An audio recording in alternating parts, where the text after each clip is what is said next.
VanRyswyk, and today I'm going to speak to you about why it's important to spay and neuter your pets.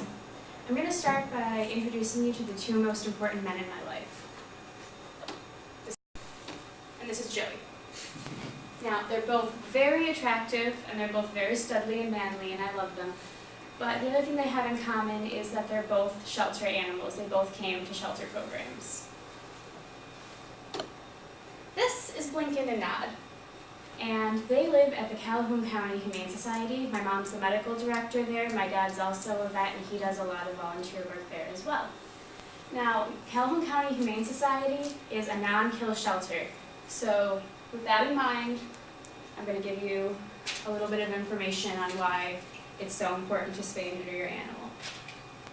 Other animal shelters are extremely overcrowded, and it can lead to euthanasia because there's just not enough room for all of the animals.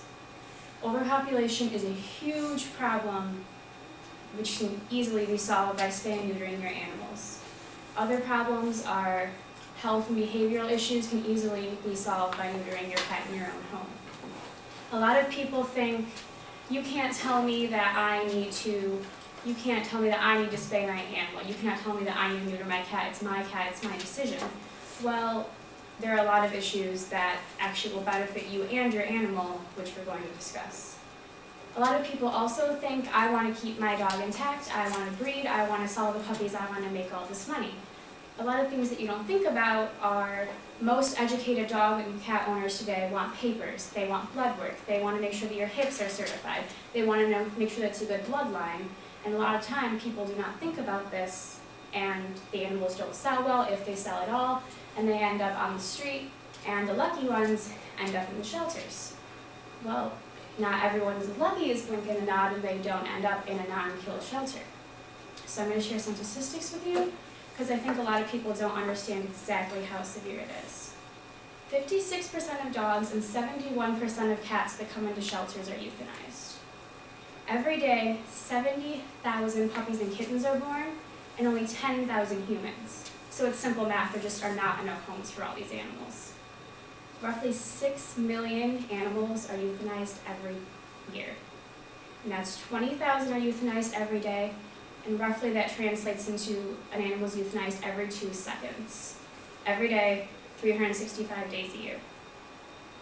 So I think it's just something that's not quite as, it's not out there exactly how severe the overpopulation problem is. Another group of people that are pet owners say, well, I don't need to spay and neuter my animal, I will make sure that they are not, I will keep them, make sure that they are not out there doing anything they shouldn't be. When I create babies, I just want to know that they are intact for my own well-being. Your animal as it gets older is not going to be, there are a lot of health issues that are susceptible to your animal if they remain intact. Breast cancer issues, uterine cancer, prostate and testicular problems. Your animal is so much more at risk if they are allowed to remain intact. It's the same as humans. If you can remove that risk for your animal, why would you not? Other behavioral issues such as marking and aggressiveness are much more likely in an animal who is remaining intact, especially a male. So in conclusion, I just really want you to understand that spaying and neutering is extremely beneficial to you, your animal, and the animal population in general. You can save thousands and thousands of puppies and kittens from starving on the street or ending up living their lives in cages waiting for someone to come get them if they don't run out of time.